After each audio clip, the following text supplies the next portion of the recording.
নমস্কার, পাকবিচিত্রা সকলকে স্বাগত জানাই। আমি আজ আপনাদের আর মাছের কালিয়া করে দেখাবো। আমি যেভাবে করলাম আপনারা সেভাবে বানিয়ে খাবেন, দেখবেন খুব ভালো লাগবে। আমার রেসিপিটি কেমন লাগলো আমার কমেন্ট বক্সে অবশ্যই কমেন্ট করে জানাবেন। আর এই ধরনের নতুন নতুন রেসিপি পেতে হলে আমার চ্যানেলটি সাবস্ক্রাইব করতে ভুলবেন না। আর নোটিফিকেশন পেতে হলে বেল আইকনটি অবশ্যই প্রেস করে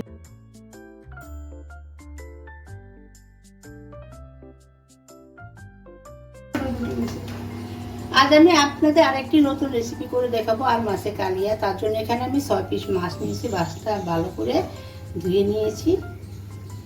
এখন মাছে আমি নুন হলুদ মেখে নিব। তার জন্য আমি 4 চামচের হাফ চামচ নুন দিয়ে দিলাম,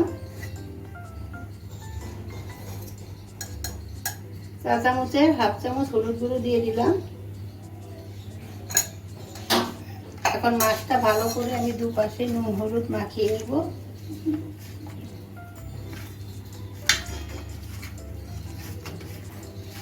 আমি মাছে নুন হলুদ মাখিয়ে নিয়েছি। এখন আমি 4 চামচের 1 চামচ কাঁচা সর্ষের তেল মাখিয়ে নিচ্ছি।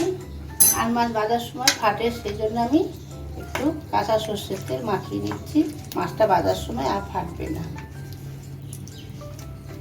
এখন আমি 15 মিনিটের জন্য রেস্টে রেখে দিব। মশলার মধ্যে যা যা লাগছে আমি একবার দেখিয়ে দিচ্ছি। এখানে একটা মিডিয়াম সাইজের পেঁয়াজ আমি কুচি করে কেটে নিয়েছি, কাঁচা লঙ্কা পেস্ট নিয়েছি 1 টেবিল চামচ, আদা পেস্ট নিয়েছি 4 চামচের 1 চামচ, গরম মশলা নিয়েছি 4 চামচের হাফ চামচ। এখানে ফোড়নের জন্য 2টো ছোট তেজপাতা, 2টো ছোট এলাচ আমি ফাটিয়ে নিয়েছি, 1 টুকরা দারচিনি নিয়েছি, জিরার গুঁড়ো নিয়েছি 4 চামচের 1 চামচ, নুন নিয়েছি পরিমাণ মতো, রসুন নিয়েছি 1 টেবিল চামচ। এখানে একটা মিডিয়াম সাইজের পেঁয়াজ আমি পেস্ট করে নিয়েছি, হলুদ করে নিয়েছি 4 চামচের 1 চামচ, টক দই নিয়েছি 2 টেবিল চামচ, কাশ্মীরি লঙ্কার গুঁড়ো নিয়েছি 4 চামচের 1 চামচ, ঘি নিয়েছি, আর একটা মিডিয়াম সাইজের আলু আমি এরকম লম্বা করে কেটে নুন হলুদ দিয়ে একটু ভাপিয়ে নিয়েছি। আর নিয়েছি চিনি। দেখুন আমার 15 মিনিট হয়ে গেছে। এখন আমি মাছগুলো ভেজে নিব। তার জন্য আমি একটি ননস্টিক কড়াইতে সাদা তেল দিয়ে গরম করে নিয়েছি। এখন আমি মাছগুলো দিয়ে দিব।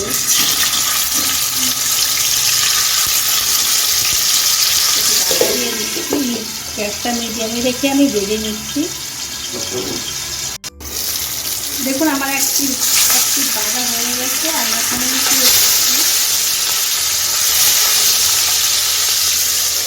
অপর পিঠ ভেজে নেব। দেখুন আমার মাছ ভাজা হয়ে গেছে। এখন আমি তুলে নিচ্ছি।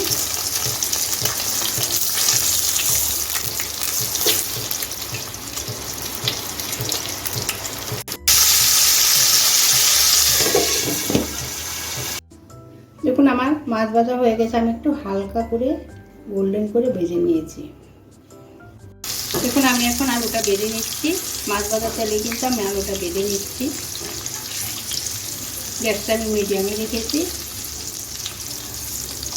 দেখুন আমি আলুটা হালকা করে একটু ভেজে নিয়েছি।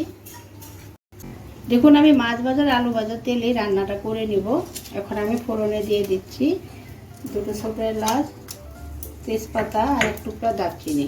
ফোড়নটা আমি লো টু মিডিয়ামে রেখে ভেজে নিচ্ছি। দেখুন আমার ফোড়নটা ভাজা হয়ে গেছে। এখন কেটে রাখা পেঁয়াজটা দিয়ে দিচ্ছি। পেঁয়াজটা আমি লো টু মিডিয়ামে রেখে একটু ভেজে নিচ্ছি।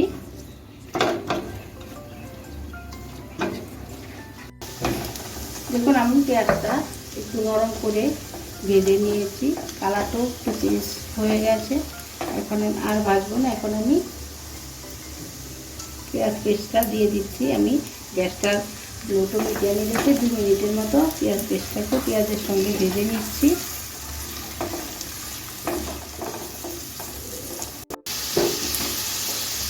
দেখুন আমার পেঁয়াজটা ভাজা হয়ে কষানো হয়ে গেছে। এখন আমি রসুন পেস্ট, আদা পেস্ট দিয়ে দিচ্ছি। আদা রসুন পেস্টটাকে আমি 1 থেকে 1.5 মিনিট কষিয়ে নিচ্ছি। 1 থেকে 1.5 মিনিট এভাবেই না নেড়ে নেড়ে কষিয়ে নিতে হবে যতক্ষণে আদা রসুনের কাঁচা ভাবটা কেটে যাচ্ছে। দেখুন আমি এখন একটা পেস্ট বানিয়ে নেব। তার জন্য বাটিতে একটু পরিমাণ মতো জল নিয়েছি। এখন আমি জিরের গুঁড়োটা দিয়ে দিচ্ছি, কাঁচা লঙ্কা পেস্ট দিয়ে দিচ্ছি, হলুদ গুঁড়ো দিয়ে দিচ্ছি, কাশ্মীরি লঙ্কার গুঁড়ো দিয়ে দিচ্ছি কালারের জন্য। ভালো করে একটু মিশিয়ে নিচ্ছি। দেখুন আমার আদা রসুনটা কষানো হয়ে গেছে। এখন আমি বানিয়ে রাখা পেস্টটা দিয়ে দিচ্ছি। পেস্টটাকে আমি গ্যাসটা লো টু মিডিয়ামে ক্রমাগত নেড়ে চেড়ে 3 থেকে 4 মিনিট একটু কষিয়ে নেব।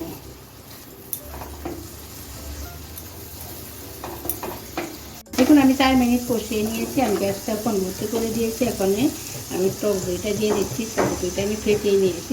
গ্যাসটা আমি বসে রাখি, অনবরত নেড়ে চেড়ে যতক্ষণ টক দই কাঁচা গন্ধটা কেটে যাচ্ছে ততক্ষণ আমি কষিয়ে নেব।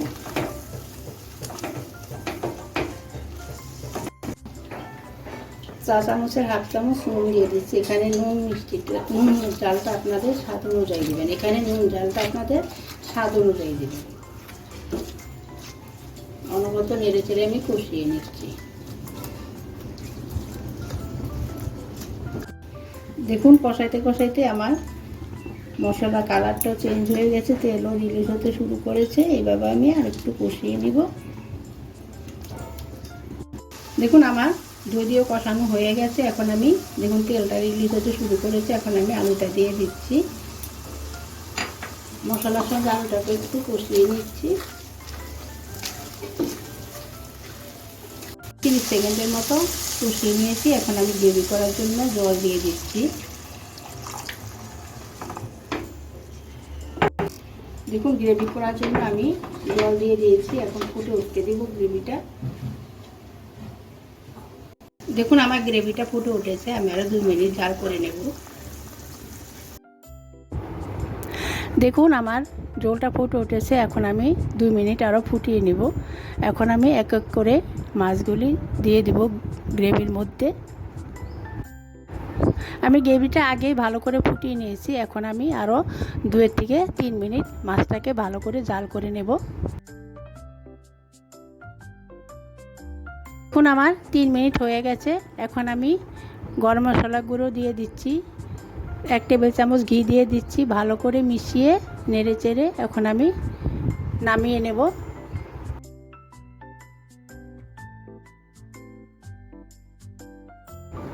নামানোর আগে আমি একটু চিনি দিয়ে দিচ্ছি স্বাদটাকে ব্যালেন্স করার জন্য। আপনারা চাইলে এটাকে স্কিপও করতে পারেন।